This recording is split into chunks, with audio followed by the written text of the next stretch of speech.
안녕하세요. 오늘도 말씀 정주행 시리즈에 오신 분들을 주님의 이름으로 환영합니다. 오늘은 우리 사도행전 21장 이제 계속 이어서 묵상하는 차례인데요.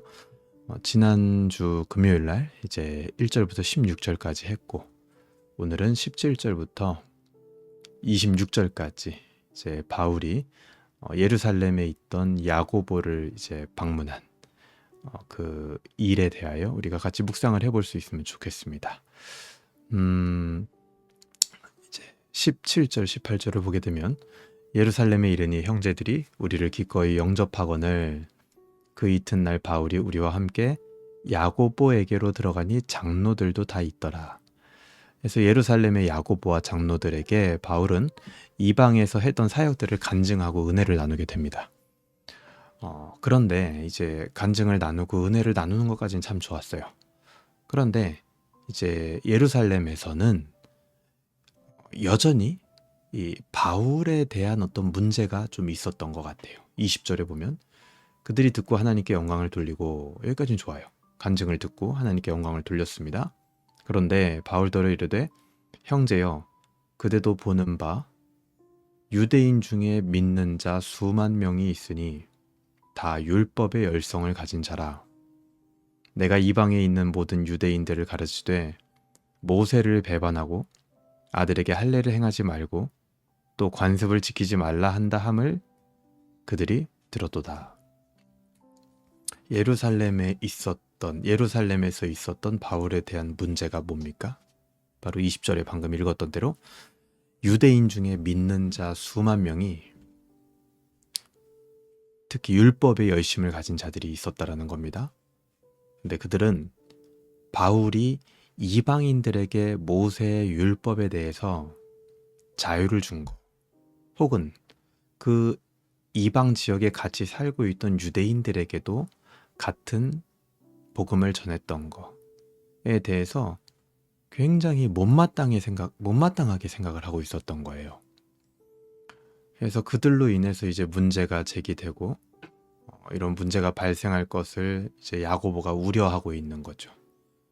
그래서 이제 이 뒤에 보면은 야고보가 이제 한 가지 이제 제안을 합니다. 그게 뭐냐면 자기들에게 있었던 몇 사람을 바울에게 보내줘서 그 사람들에게 서원 예식을 행하게 하고, 그 예식을 행하는 모습을 보여줌으로써 바울도 모세의 율법을 지키게끔 하는구나.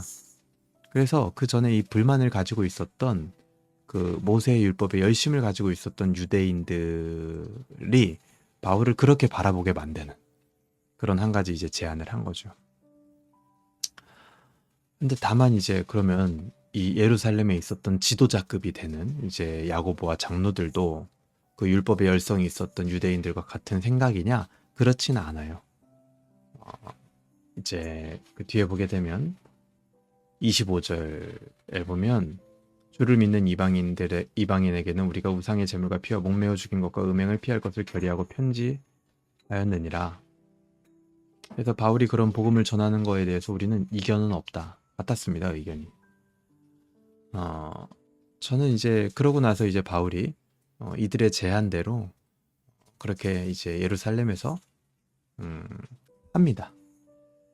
그러고 나서 이제 뭐 그 바울에 대해서 좀 좋지 못하게 생각했던 그 수많은 유대인들이 이 뒤에 어떻게 뭐 바울에 대한 생각을 바꿨는지 그런 내용은 이제 나오진 않아요. 근데 어쨌든 바울은 계속해서 이 유대인들 때문에 참 많은 오해와 고생을 하게 됩니다.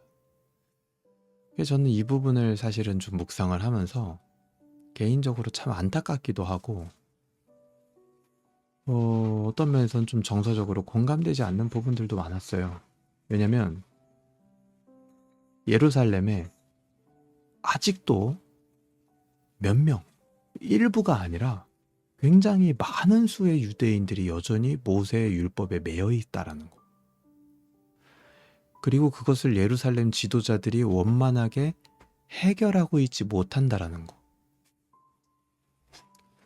정말 이 율법의 짐이라는 거는 초대교회에서부터 아주 깊숙한 곳에 들어와 있던 문제였던 것 같습니다. 그러니까 오늘날도 동일합니다. 이 율법주의라는 문제는요, 단순히 이론의 문제가 아니에요.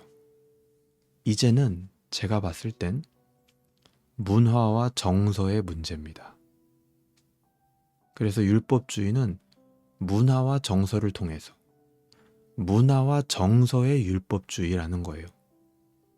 이론적으로 예수 그리스도의 공로 외에 우리가 하나님께로 나아가는 데 필요한 것이 있다라고 가르치는 사람이 누가 있겠습니까? 아무도 없죠. 오늘 본문에서 유대인들도 그렇게 이론적으로는 믿었을 거예요. 그런데 그들의 정서와 문화는 여전히 모세의 율법을 지키지 않는 바울에 대해서 불편한 감정을 가지고 있었다라는 겁니다. 그리고 실제로 그것을 문제 삼고 정죄하기도 했다라는 거죠. 이런 형태가 오늘날도 반복됩니다. 이론적으로는 내가 동의하지만 정서와 문화적으로는 여전히 예수 그리스도의 공로 외에 필요한 것들이 있는 것처럼 여기는 그런 문화와 정서가 분명히 있다라는 겁니다. 그때 나타나는 현상이 뭡니까? 율법이 요구하는 바들이 있어요. 예를 들어서 각자 자기 교회들이 가진 어떤 문화나 어떤 정서 혹은 고유한 의견, 그런 생각들, 이런 것들이 될 수 있겠죠. 그런 것들이 율법적 요소가 될 수 있다라는 거예요. 그래서 그런 율법적 요소가 되는 것들이 이 요구하는 바를 충족시키지 못하는 사람, 그것에 부합하지 않는 사람, 그것과 어울리지 않을 것 같은 사람을 교회로 초청하거나 그리스도의 복음으로 이끌지 못하는 현상이 나타납니다. 언제 어디에 그런 현상이 나타난다고요? 정서 문화적인 율법주의를 가지고 있는 교회와 개인에게 그런 현상이 나타난다고요. 눈치채지 못할 수도 있어요. 하지만 그런 현상이 나타난다는 것은 지금 우리 공동체에 정서적이고 문화적인 율법주의가 있구나. 이론적으로는 아니지만 그렇게 진단해 볼 수 있다는 거죠. 이것이 바로 오늘날 치명적인 정서 문화적 율법주의의 폐해입니다.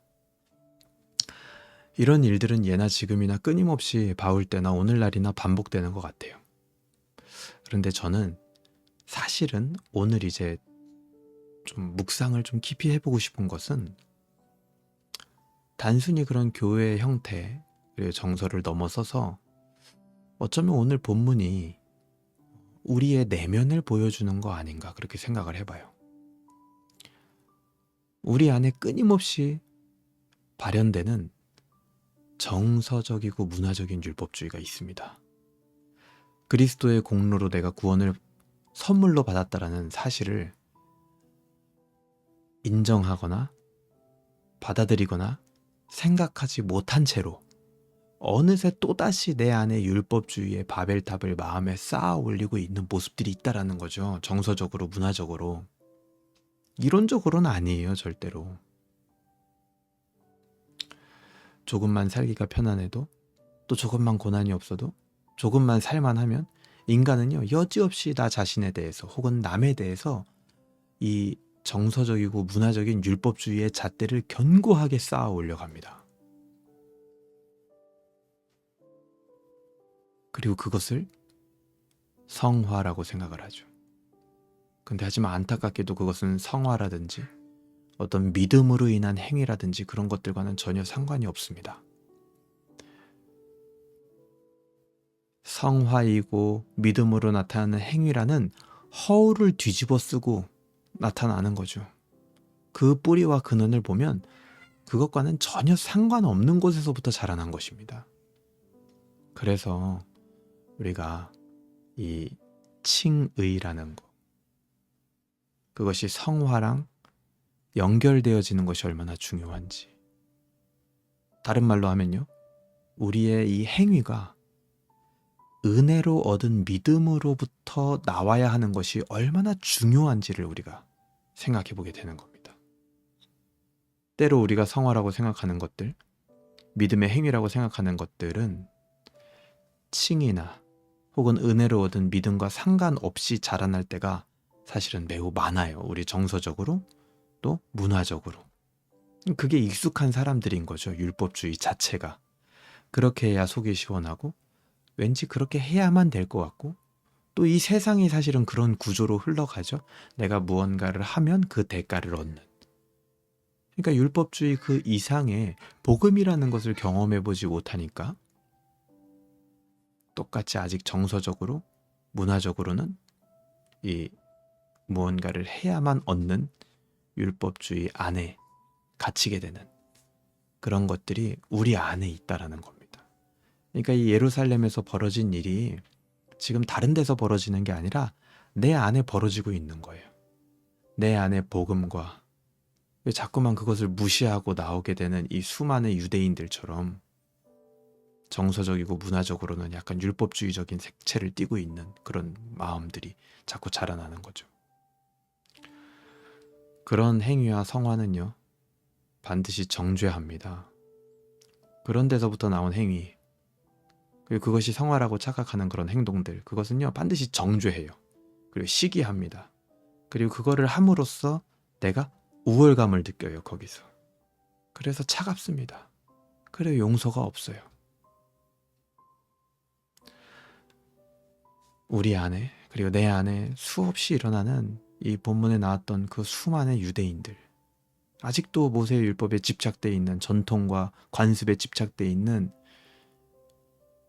우리 안에 있는 그 유대인들을 오늘도 우리는 마주하게 됩니다. 그렇기 때문에 그럴수록 더더욱 예수 그리스도의 핏값으로 주어진 은혜의 구원을 날마다 생각해야 돼요. 그리고 그 복음의 지식을 내 안에 가득하게 만들어야 됩니다. 오늘 그렇게 우리는 21장, 저는 17절부터 26절까지를 한번 좀 묵상하게 된 것 같습니다. 여러분들은 이 본문을 어떻게 묵상을 하셨나요? 오늘도 같이 묵상할 수 있어서 감사했고요. 제가 기도하겠습니다. 하나님 아버지 감사합니다. 오늘 우리가 사도행전 21장 바울이 유대 형제들에게 어려움을 당하는 것을 보게 되면서 우리의 내면적 모습을 그 가운데서 발견하게 됩니다. 복음으로 은혜를 얻었음에도 불구하고 여전히 우리는 정서적으로 또 문화적으로 아직도 율법주의를 벗어나지 못하고 나를 그렇게 바라보고 또 남을 그렇게 바라보고 정죄했던, 또 시기했고 내가 한 행동으로 우월감을 찾으려고 했던 모습들을 우리 안에 보게 됩니다. 하나님, 그런 정서적이고 문화적인 율법주의가 내 안에 자라날 때마다